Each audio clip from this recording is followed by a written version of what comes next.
Hello, I'm William Michael of the Classical Liberal Arts Academy, and I'd like to take a little bit of time to clarify the meaning of the term dialectic, which we see used in classical education. Because when we talk about the seven liberal arts, we know grammar, logic, rhetoric, arithmetic, geometry, music, astronomy. We can name the seven liberal arts, but sometimes we'll see different terms used for the second liberal art. We'll see logic sometimes, we'll see dialectic used other times. In the Classical Liberal Arts Academy, I choose to use reasoning to refer to the second of the seven liberal arts. And there's a reason for that. And I'd like to clarify things because in a discussion that I had yesterday, I noticed that even people um, who are considered experts in classical education don't understand these things. So let me explain what these different phrases refer to.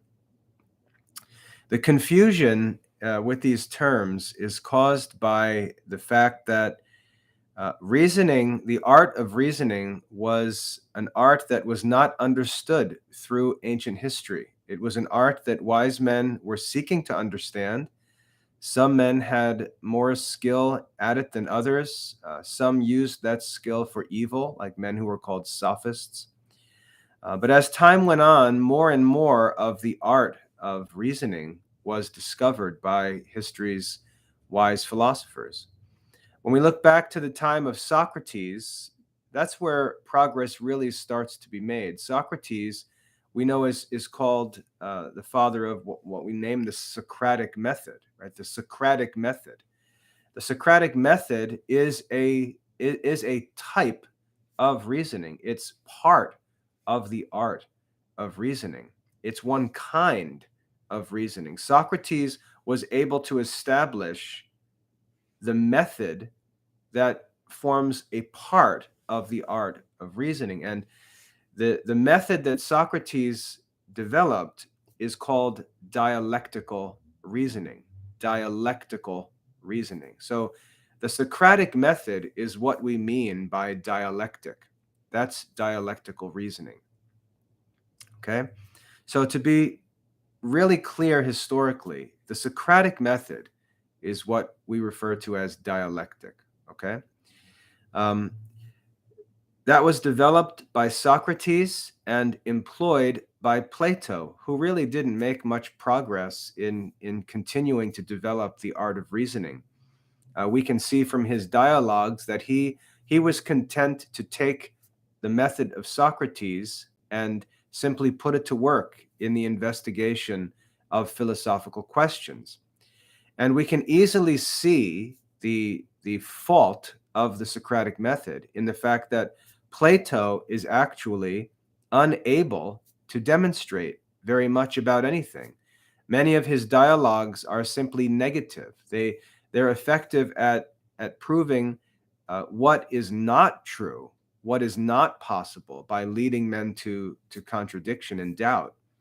But the Platonic or Socratic method doesn't establish any philosophical sciences for us. And that's why, even through the time of Plato, education was still this, hit or miss sort of thing. You can personally tutor someone and try to help them become wise through study and discussion and things like that. And it was primarily concerned with moral philosophy. But Plato was not able to establish the philosophical sciences, and this is why philosophy up through Plato really is incomplete and unsuccessful. With Aristotle comes the breakthrough.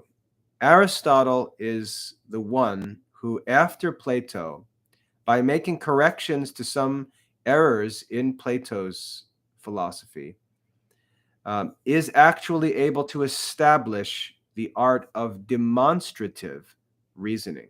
Demonstrative reasoning. So when we look at Aristotle's Organon, that's the set of books through which Aristotle teaches the art of reasoning, we find that he takes it one part at a time. he starts with the categories and talks about disconnected ideas and the different types of things that can be predicated about a subject. That's what a category is. So he talks about disconnected ideas or simple ideas in the first book on the categories. And then in the second book on interpretation, he explains how simple ideas can be joined together in different ways. And some of these ways are important for the art of reasoning, and other ways are not important for reasoning. In fact, they're irrelevant in reasoning. So when we study grammar, when we study the art of grammar in classical studies, we learn about verbs and we learn about the different moods of verbs or modes of verbs. And the moods of verbs in grammar helps us to understand what Aristotle is explaining in his work on interpretation. For example, when we talk about the moods of verbs in grammar, we talk about the indicative mood being the first and simplest mode or manner of speaking, where we indicate facts through the indicative mood. We then talk about the imperative mood, where we use a verb to command. We talk about the subjunctive and optative and potential moods, where we say things that are where we're not indicating things as being true or false, but are speaking about things that might be or have the potential to be, and so on, or that we wish to be. So the expression of a prayer would be considered the optative mood. So these different moods we have are different manners of expression. And this is the idea that Aristotle is discovering and explaining in a scientific way in his work on interpretation. And of the different moods, what he establishes in his work on interpretation is when it comes to the art of reasoning, we can only consider speech in the indicative mood.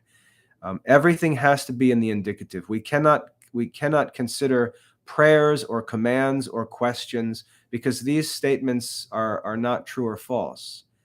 There's no truth or falsehood in them, just because of the manner of the expression. A question can't be true or false. A prayer can't be true or false. A command is not true or false. Only an indicative statement can be true or false.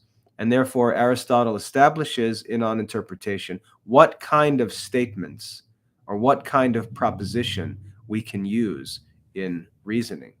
And this is why many people, when they talk about reasoning, they start getting into hypothetical situations and things like that. And reasoning is not concerned with hypothetical situations. So that's explained in Aristotle's work on interpretation. And then we come to the greatest and most important of Aristotle's works, and that's the two works on analytics. In his two works on analytics, we find Aristotle's great achievement in the history of philosophy. In Aristotle's works on prior and analytics, he establishes the science of demonstrative reasoning. Demonstrative reasoning.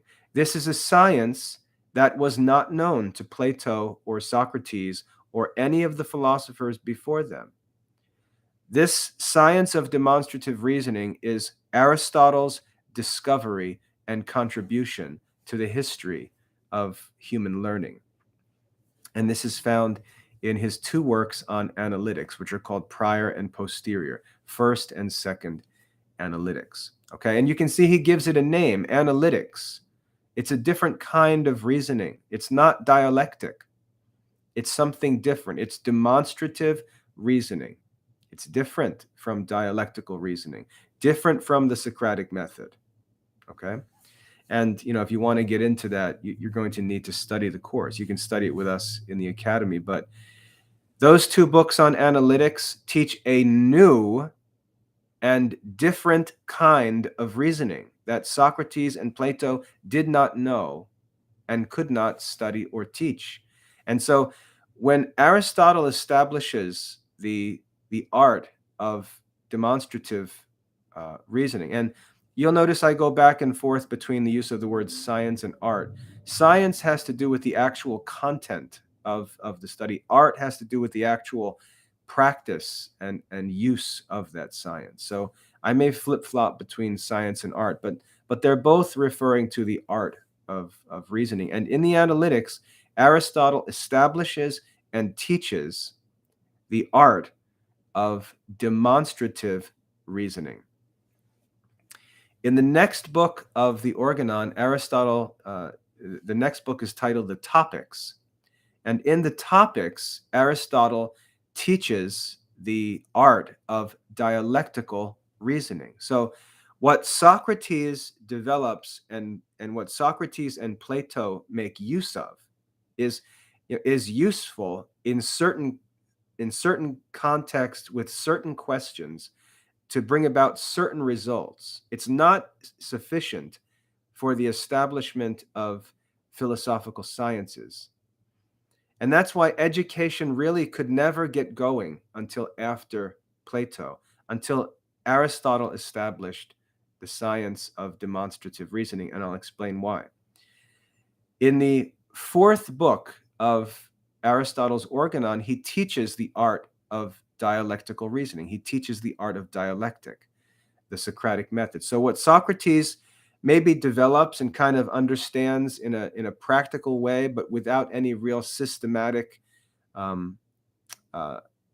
explanation of the principles of that method, Aristotle establishes the actual art of Socratic or Platonic reasoning, dialectical reasoning. He establishes and teaches that. He makes it studyable in his book, The Topics. All right, so that's the fourth book of Aristotle's work on reasoning.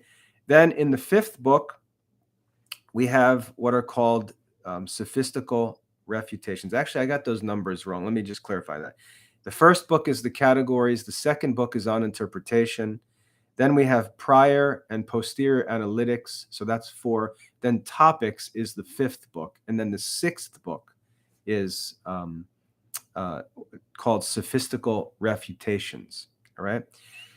In this last book, Aristotle, having taught the whole system of reasoning positively, having established the art of reasoning, he then goes into the study of what we call fallacies, or what he would call apparent syllogisms, arguments that appear to be reasonable but don't follow the rules of reasoning. And he teaches these in sophistical refutations because these are the deceptive arguments of sophists. That's what fallacies are. Fallacies are the deceptive arguments, the apparent but not real syllogisms of sophists, of con men, of deceivers, men who use their clever reasoning to present things that appear to be true but aren't, and to trick people. Okay, those sophistical arguments, they're explained in the last book on reasoning, which is Sophistical Refutations, and Aristotle explains the remedy to them, how to refute them. Now, what's important is to see this development in the work of Aristotle's reasoning, because the refutation of the sophists was ultimately his goal, and this ties into his work on rhetoric, which you'll see if you study rhetoric, and I'll talk about rhetoric a little bit in a minute. But you see this development in Aristotle from the categories, if you open the first book of Aristotle's reasoning in the categories and you start reading, he starts with this discussion about confusion in the use of words. He starts by talking about homonyms, synonyms, and paronyms. He talks about these terms in the opening of the categories because what he's ultimately concerned with, what ultimately drives him to establish the arts of reasoning and later of rhetoric, is that he's living in a world where democracy is starting to develop. And as these democratic ideas develop in ancient Greece and Athens in particular, he's realizing that evil men can easily manipulate the common people. These sophists become a real threat to the common good, to the welfare of the state. And Aristotle's concern as a virtuous man is being able to explain what these sophists are doing and why their arguments appear to be convincing, and be able to provide a refutation for those false arguments to protect the people from deception. And so you can see that this work of Aristotle's, the Organon, it's impossible to produce a more virtuous and important work than Aristotle's Organon. And we see that from the very beginning in the categories, he's concerned with confusion. And as he goes through the whole system of the arts of reasoning, all the different parts of the art of reasoning, we get to the end, and what do we find? We find him explaining that now, having understood all of this art of reasoning, now let's deal with these sophists. And that's what Aristotle is ultimately concerned with doing. So it's a very virtuous study, a very virtuous labor that Aristotle undertook. And it's why the church throughout history has recognized men like Aristotle as the so-called virtuous pagans. Even avoids any suggestion that despite being outside of Israel and separated from God, philosophers, they're still in limbo as regards salvation, because their work and their lives were so virtuous, given their context, given their resources that they had. And when we consider what Jesus said, that to whom much is given, much is expected, and to whom less is given, less is expected, we have reason to think that God allowed a person, or assisted a person like Aristotle, who had a good will, to accomplish this incredible work, and would reward him for it, because he was willing to be an instrument of God's work in refuting deceiving arguments and establishing the truth. So that's why Aristotle has such an important place in the history of philosophy among Christians, and why St. Thomas Aquinas referred to him as the philosopher. Because once we understand what Aristotle actually did, we can understand that he really is the philosopher. He's the philosopher. He established the method by which true philosophy is done. And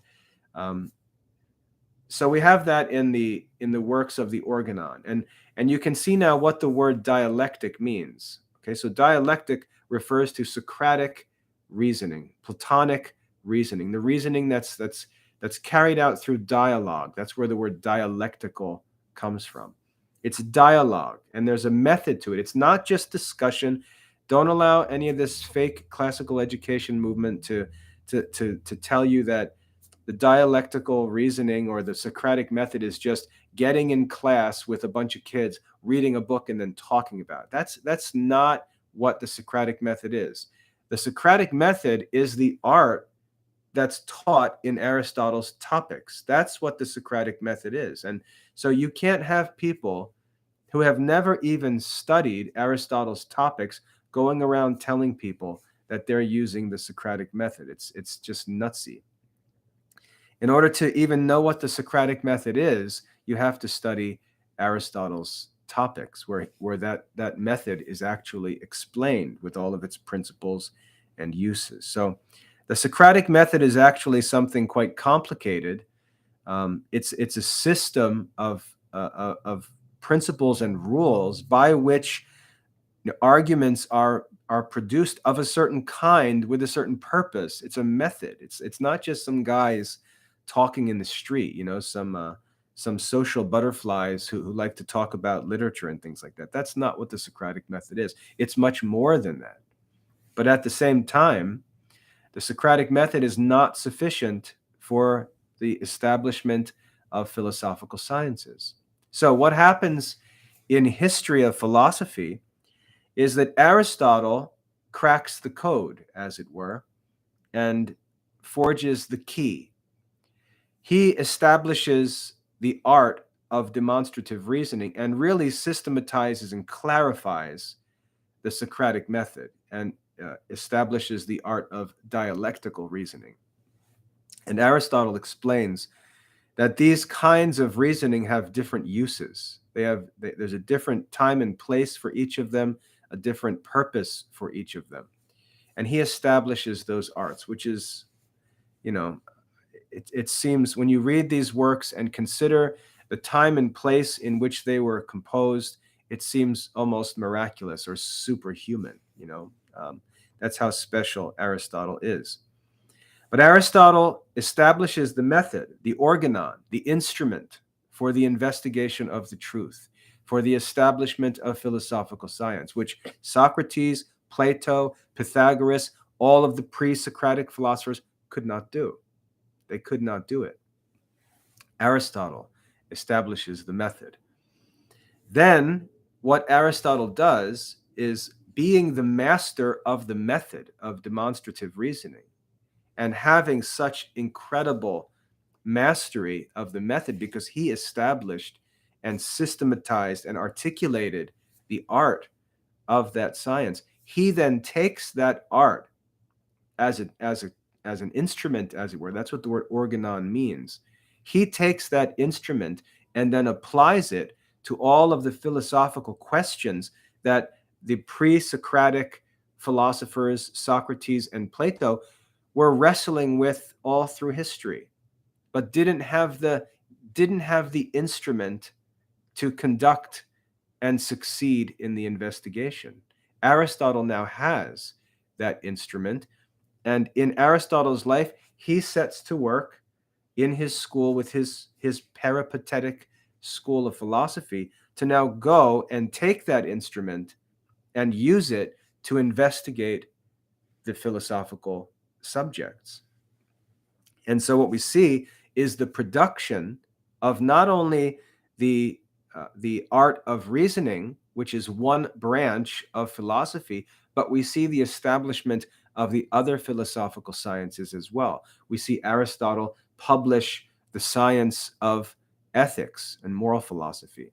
We see Aristotle publish the science of physics, one part of natural philosophy. We see Aristotle publish the metaphysics. We see Aristotle then establish the art of rhetoric for the first time in history. We see Aristotle armed with this tool or instrument, now going to work on all of the philosophical problems and solving them one by one, and leaving this entire system of real philosophical science, which never existed before Aristotle.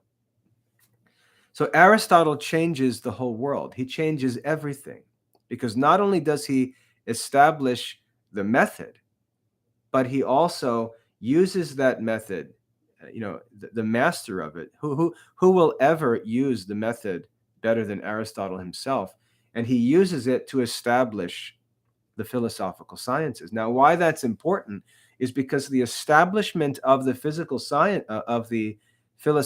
sciences is what allows for systematic education. And this is where classical education begins. Classical education begins with Aristotle when he publishes the Organon and the art of rhetoric and the works on the philosophical sciences. That is where classical education begins. Before that, there was no science. There was no science of the art of reasoning. There was no science of ethics or physics or metaphysics. There couldn't be, because the method that was needed to establish the science was unknown until Aristotle established it. So education really begins after Aristotle, because he leaves these works on the philosophical sciences. He teaches the arts of reasoning and rhetoric. And now that we have all of these arts of reasoning and rhetoric, now we can go back and reconsider the art of grammar. So the art of grammar is renewed and is perfected as a result of Aristotle's teaching on logic and rhetoric. Now, as I was saying before, understanding the different forms of verbs and different manners of speaking becomes significant when we understand reasoning, when we understand the sophistical arguments and how they manipulate ideas, and they make false arguments by playing around with the cases and forms of words. Now grammar actually is informed by this science of reasoning, and we know exactly what to look for and what needs to be studied carefully. That we need to understand the implications of different cases of nouns, for example, and how they can lead to false arguments that can deceive us. Aristotle explains these things in the reasoning, and that information, that light from the art of reasoning, now goes back into the art of grammar and enlightens the study of grammar. So all of this classical liberal arts education begins after Aristotle. It existed in a shadowy kind of ambiguous way, what might be called an adumbration or a sketch of what was to come. So we can look back, as I explain in the book, Understanding Classical Catholic Education, we can look back and see the learning of the ancient Egyptians, and we find something of the seven liberal arts. We find them in some rude, sketch-like form of what they will become in the future. We see this in the life of Moses, who had an Egyptian education. We see this in the life of Abraham, who was a father of ancient mathematics and lived in the ancient Babylonian civilization. So we see shadows of this. We see sketches and sort of rough drafts of the future seven liberal arts developing among the wise men through history. And this is why it's significant when we see someone like Solomon in the book of Ecclesiastes say, there is no end to the making of books, right? There's no end to the making of books. But he advises us, and I can't think of the exact words off the top of my head right now, but he says, of the making of books, there is no end.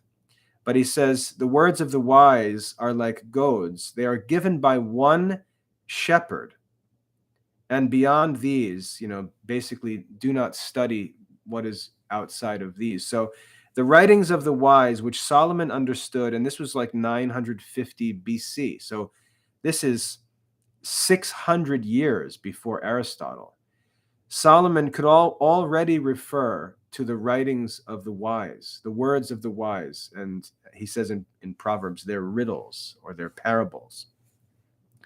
So there was this ancient tradition of philosophy and wisdom that we see spoken of by Solomon and on display in the book of Proverbs, where we see this collection of proverbs as like what it means to be wise and have wisdom, to understand the proverbs and the sayings of wise men.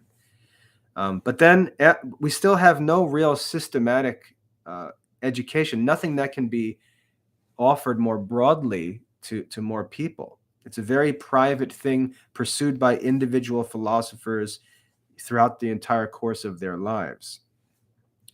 And that continues all the way through Socrates and Plato, and then changes with Aristotle.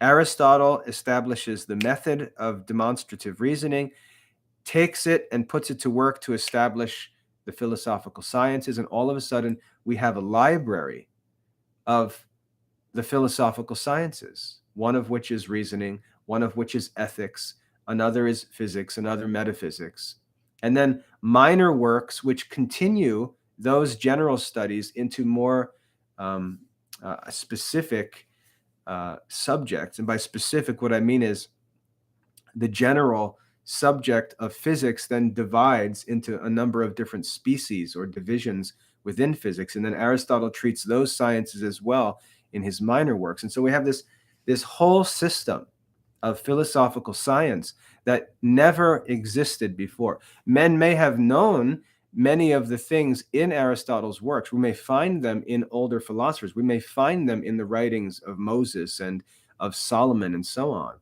But they didn't have them in this systematic, studyable system that Aristotle produced.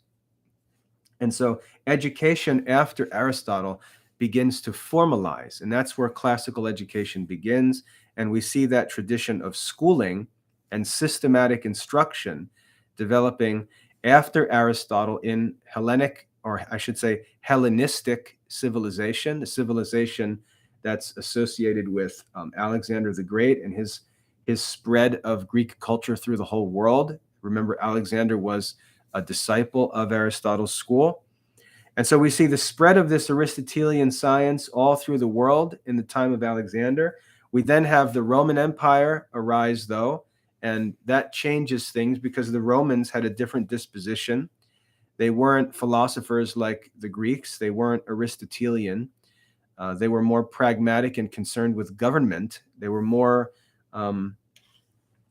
interested in the kinds of things that Aristotle warned about, like the manipulation of the public, the government of the common people, and things like that. So they were much more concerned in Roman civilization with oratory and the arts of rhetoric and effective or persuasive speaking and things like that. So we see sort of a corruption of education in the Roman Empire, philosophically speaking. And that's why we see someone like Quintilian publishing a work on the education of the orator. And all of the emphasis is on the skill of persuasive speaking. And the full breadth of Aristotelian philosophy is ignored as not being of primary concern to the Roman people. That's the education that St. Augustine will later complain about in the Confessions, when he complains about the vanity and the worldliness of his education that he received, his Roman education. And the alternative to that vain sort of worldly political education, the alternative to that was found in the writings of Cicero, who was the great, he considered himself to be a follower of Aristotelian philosophy. He is sort of the continuation of the Aristotelian tradition in philosophy through the Roman Republic and into the Roman Empire. And that's why in Christian times, the Christian church doesn't pick up this sort of stream of Quintilian and this oratorical education. The Christian education is interested in going back to this Ciceronian education and its connection back to that Aristotelian tradition. And there was confusion caused by all of that. The works of Aristotle were difficult to come by, and we know that they eventually were, at least some of them were lost in Christian society. So Christians were stuck with Platonic philosophy as their primary source of information, which caused all kinds of trouble, where the early heresies came from and things like that, the blending of Pythagorean and Platonic ideas with Christian theology led to heresies that created controversies, and the church dealt with them through the councils and creeds. And this confusion and this controversy and trouble continued through what's called the patristic age, the age of the church fathers, which is usually considered to end with Saint Bernard of Clairvaux. And then we have the scholastic period, where Albert the Great, St. Thomas Aquinas, and others basically restore the Aristotelian tradition and reconnect Christian education to its Aristotelian foundation. And that is sort of the perfection of Christian education. And when I refer to classical education, it basically means the study of the Aristotelian philosophical sciences. That's what classical education is. And in order to understand the Aristotelian philosophical sciences, you have to understand the seven liberal arts. And we couldn't even understand the seven liberal arts until Aristotle established the second and third of them, logic and rhetoric. And then Aristotle's works also enlightened grammar. So the seven liberal arts are really established in Aristotelian philosophy, even though they existed, like I said, in some kind of shadowy form in the past, or imperfect form in the past. And then from Thomas Aquinas on, we have scholastic education all the way to the time of the Reformation, when the Protestants rebel against this Aristotelian tradition. Then we have the scientific revolution, and they rebel against Aristotle and therefore against scholasticism. And then we have the move into secular learning, the scientific method under Bacon, who writes a new organon which replaces Aristotle's instrument and leads us into the scientific age, which is a rejection of Aristotelianism, which is why logic is not taught in modern schools. And that leads us to our current predicament. So we've got modern education, which is separate, or I should say, which is contrary to Aristotelian learning. And then what we're doing in the Classical Liberal Arts Academy is working in our generation to restore the scholastic education, which restored the Aristotelian education. So that's what we're doing in the Classical Liberal Arts Academy. And yes, I do think it's that significant historically what we're doing. I think if Christians could understand the history of education and what we're doing in the Classical Liberal Arts Academy, I think they would see how significant it is, because we're restoring that Aristotelian and scholastic educational tradition in the 21st century. So that all goes to say that when we look back, to get back to the original question, what is dialectic? Dialectic refers, if we want to speak accurately, dialectic doesn't refer to the art of reasoning as a whole. Dialectic is a part of reasoning. And that's why in the art of rhetoric, if you study Aristotle's art of rhetoric, right in the beginning, he says, rhetoric is counterpart to dialectic. Rhetoric is counterpart to dialectic. And when he says dialectic, he's talking about dialectical reasoning, which he explains in the topics. He's not talking about logic. Rhetoric is a different kind of investigation. It's a different method of investigation that addresses different subjects. St. Thomas explains this even in the Summa when he writes on prudence. He explains the difference between dialectic, rhetoric, and what he calls physics. And by physics, he means demonstrative reasoning, the kind of reasoning we use in the study of the natural world. Excuse me.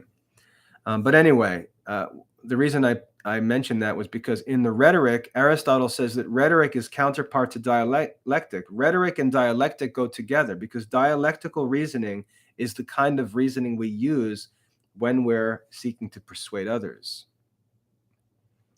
In the subjects that rhetoric treats of, subjects like legislation, politics, personal persuasion of opinions and things like that. That's the work of rhetoric, and it employs the art of dialectic, not of demonstrative reasoning, which is for the philosophical sciences, but rhetoric deals with something else.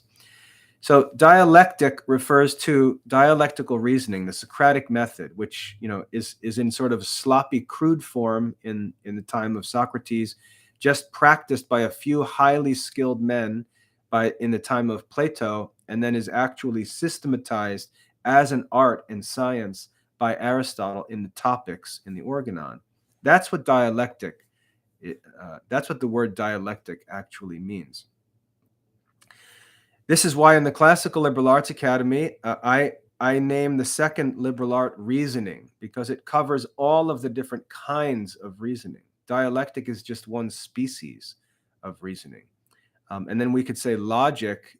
We might use that. We might use logic to refer to all of the parts of reasoning, but usually logic is referring to demonstrative reasoning. So logic would normally be used to refer to what Aristotle called the analytics, demonstrative reasoning. Dialectic would refer to dialectical reasoning. Reasoning would refer to all of them together. And that's why, like I said, in the Classical Liberal Arts Academy, I refer to the second classical liberal art as reasoning because it contains different species of reasoning. It wouldn't be accurate to call it dialectic. That doesn't actually make any sense.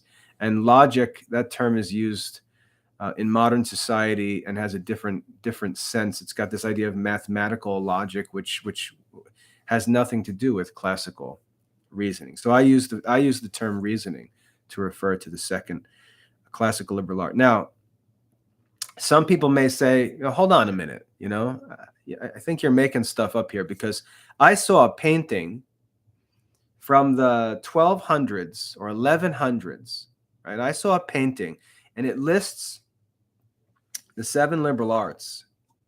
Sorry, I need a drink.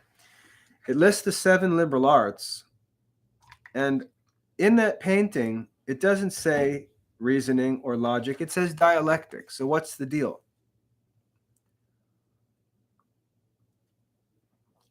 Well, this is where the confusion with this word dialectic comes from. But here's what I'd like you to do. When you see a painting that has dialectic as the name for the second liberal art, I'd like to ask you to think of when the painting was made. When the painting was made. So, for example, there is one painting from a monastery. I think it's called Hortus Deliciarum, which means the garden of delights, or the paradise of pleasures. It's this garden. It's a common image. If you look it up, Hortus, Hortus Deliciarum, Deliciarum, Hortus Deliciarum. If you look that up on Google, you'll see an image, and you've probably seen it before. It's this image of the seven liberal arts with philosophy, a woman in the center, and then these seven arts around her. And you'll see that the second liberal art is named dialectic. It may even be listed after rhetoric, which is weird, right? So you can see something kooky's going on in that image of the seven liberal arts. I think they've got rhetoric before dialectic, and then they've got dialectic, even though, as I explained, dialectic is just one kind of reasoning. So what's going on there? And what I say is, look at the date of the painting, because you have to remember, Thomas Aquinas, we're talking 12th and 13th century. The restoration of Aristotelian learning happened in the time of Thomas Aquinas.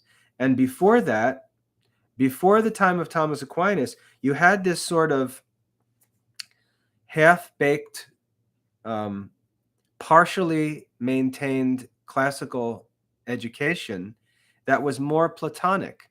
And it was sort of this disease that was built into the Catholic culture, is that they couldn't shake the errors of Platonism and Pythagoreanism, which came before it. It was always troubled by these errors, by these heresies and things like that. And when you look at that image of the seven liberal arts, if the painting is from the 1100s, for example, what you're seeing is an illustration of that pre-scholastic idea of education, an imperfect classical Christian education. So it's helpful because you see that it's liberal arts based, but it's imperfect. You can see it has the influence of the Roman rhetorical education. That's why rhetoric may even be listed before dialectic, because of that Roman nature of education, which is not the ideal or perfect classical education. And then you'll see dialectic, rather than a reference to something that would make more sense in an Aristotelian mindset, because it's referring back to Platonic or Socratic method of philosophy, and that's a flaw of education at that time. Take that painting and now bring that painting and that understanding of education and bring it into the time of Thomas Aquinas, and that painting's content is changed by Thomas Aquinas. Because now these seven liberal arts are reconnected to their real sources in the Aristotelian philosophical sciences. And Christian education, classical Catholic education, is again perfected. Or I should say, even for the first time, the education is perfected in the time of Thomas Aquinas. That's the whole point of scholasticism, That's why the scholastics are called scholastics. They're the schoolmen. That's what they do. They perfect Christian education. That's what's done in the 13th century under Thomas Aquinas. Now, what's really interesting, maybe I should show you this. I know this is getting long, but I don't even know if I can't show you right now. If you Google medieval source book, and just follow me on this, this is going to be annoying, but I'll tell you where you can see this. If you Google medieval source book, this is a website hosted by Fordham University, Fordham, Fordham University.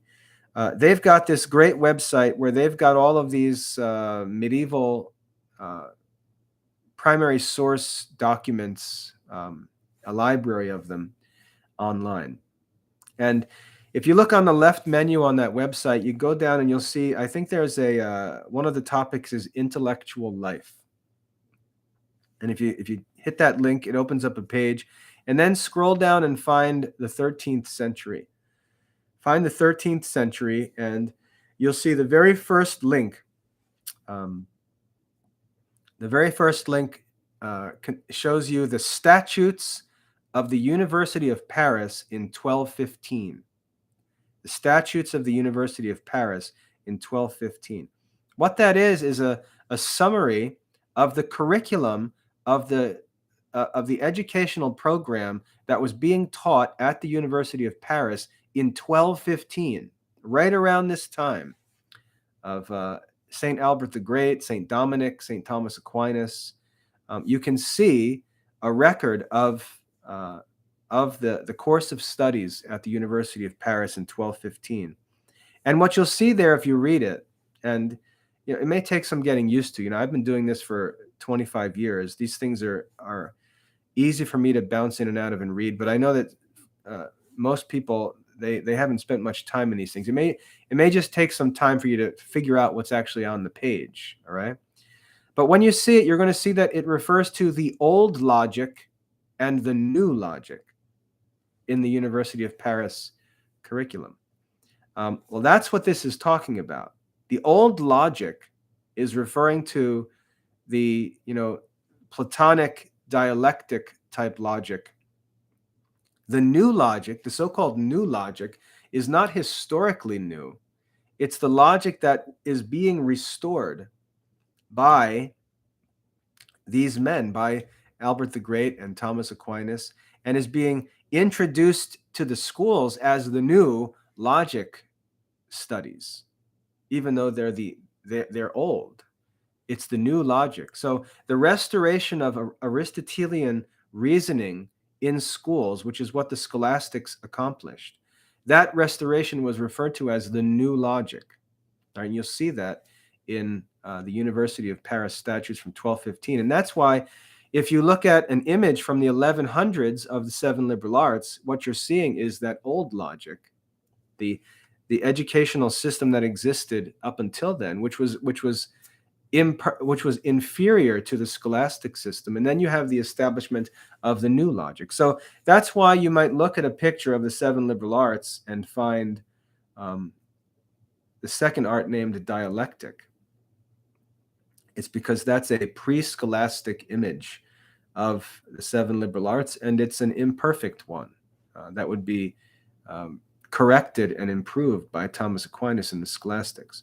You may also see later paintings from the 15 and 1600s. And anytime you see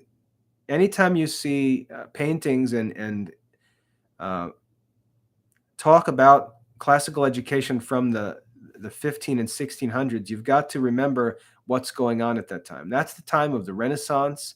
That's the time of the Protestant Reformation, the Scientific Revolution. That is an anti-Catholic movement, moving away from scholasticism, away from Aristotelianism, and again, corrupting education. So you'll see all kinds of things in Renaissance art and paintings and things like that that may misrepresent the scholastic system of learning.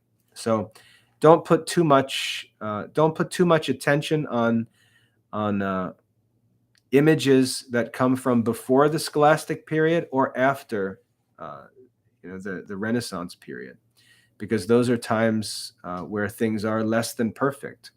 The Renaissance time is a time of corruption where you have basically a secularization of education that's caused by a rebellion against Catholicism and scholasticism. And before the scholastics, you have this sort of lingering Platonism, which the church didn't shake until the time of Thomas Aquinas. So just to summarize, I hope that's helpful. Dialectic, the word dialectic refers to one species or one kind of reasoning, which Aristotle teaches in the Topics. Dialectic is opposed or distinguished from demonstrative reasoning, which I would call analytics, which is taught in Aristotle's Analytics. And then all of those studies taken together, we can call reasoning, as the entirety of the second classical liberal art as taught by Aristotle. So that's what the word dialectic means. Again, I said the word logic, I try to stay away from that word because it's used in modern schools as this, symbolic mathematical logic, and I don't want to get confused with that. I don't want kids picking up any book they see titled Logic and thinking that that's Aristotelian reasoning, because it's not. That's what's dangerous about picking up modern logic books is people who don't study Aristotle first and don't understand the history of philosophy, they don't even understand what they're picking up. For example, if you pick up Logic by Isaac Watts, published in the 1700s, you're picking up a logic book where the author is actually seeking to abandon the principles of Aristotelian reasoning because he's a Protestant wrapped up in that modern 16th and 17th, even 18th century anti-Catholic culture, and they throw out the baby with the bathwater in terms of their rejection of Catholicism leads them to a rejection of scholasticism, leads them to a rejection of Aristotelian philosophy. They end up throwing everything away and lead us into modern secular culture. So you've got to be careful. And that's why, if you want to study the art of reasoning, you have to, don't play around with modern books. Don't play around with don't think you're going to find some simple textbook that makes it easy, some book on fallacies or something like that. That's the last book of the art of reasoning. No one should be studying fallacies who doesn't study the art of reasoning, because if you don't understand the art of reasoning positively, you really can't understand what the fallacies are, and then people start misusing the fallacies. They start talking about, oh, this is a fallacy, this is a fallacy, and they don't even know what they're talking about. For example, when St. Paul talks about the qualifications of a leader in the church, he says that his family has to be in order, his children have to be obedient, his household has to be in order, he needs to be the husband of one wife, and so on. All these different personal qualifications for a man to be appointed to an office of a leader in the church. Now, if a man came along and presented himself to be appointed into an office of leadership in the church, and I said, no, you can't be a leader in the church. You're not qualified because your kids are bad. You've got this is your third marriage. What will happen if you study the fallacies without the context in which Aristotle actually taught them? You're going to think that anytime someone responds and uses a person's character to argue against them, that it's an ad hominem argument, and it's not. That's not. In order to be an ad hominem argument, it has to actually be a false syllogism. And so if you don't even know what a true syllogism is, and now you're talking about fallacies and you're dragging this into all these other, it just becomes fake reasoning. It's fake. It's not real reasoning. They don't understand the context. And, you just spend a lot of time with these people who they've got like a workbook that costs $12 that gives this summary of each fallacy and oversimplifies the whole thing. And they study this workbook or they study this web page, and then they think they're some kind of fallacy detectives. There's actually a book called The Fallacy Detective. Now all of a sudden they're the watchmen of all arguments, and they don't even know what they're talking about. So don't get into that stuff. Don't get into modern logic books. If you want to study the art of reasoning, go back and study Aristotle's Organon. That's where the art is found. And if you don't study that, and if you don't learn the art of reasoning from Aristotle and understand it within the interpretive context of scholasticism, you're just not going to understand reasoning, and it's going to become a source of all kinds of confusion and prevent you from the study of the philosophical sciences, which is the goal of reasoning. Okay, so I hope that's helpful. You should now understand what dialectic is. You should understand why I refer to the art, the second art of the classical liberal arts, as reasoning rather than dialectic. And you should also understand why I don't refer to it as logic. Okay, I refer to it as reasoning for a very specific purpose. So I hope that's helpful. I know that's a lot of information, but I wanted to clarify that because, like I said, I had a conversation where someone who's pretending to understand logic and reasoning and all these things accused me of not understanding dialectic and saying I never read Aristotle's prior analytics, which doesn't even teach dialectic. So I just see that kind of ignorant confusion in these discussions, and I wanted to take some time to clarify it because that's what dialectic means. That's why there may be confusion in history, and you see people flip-flopping with these words, and they don't really know what they mean. They do have a meaning, but you have to understand the history of philosophy and the development of the classical liberal arts to understand the significance of these names. I hope that's helpful. God bless.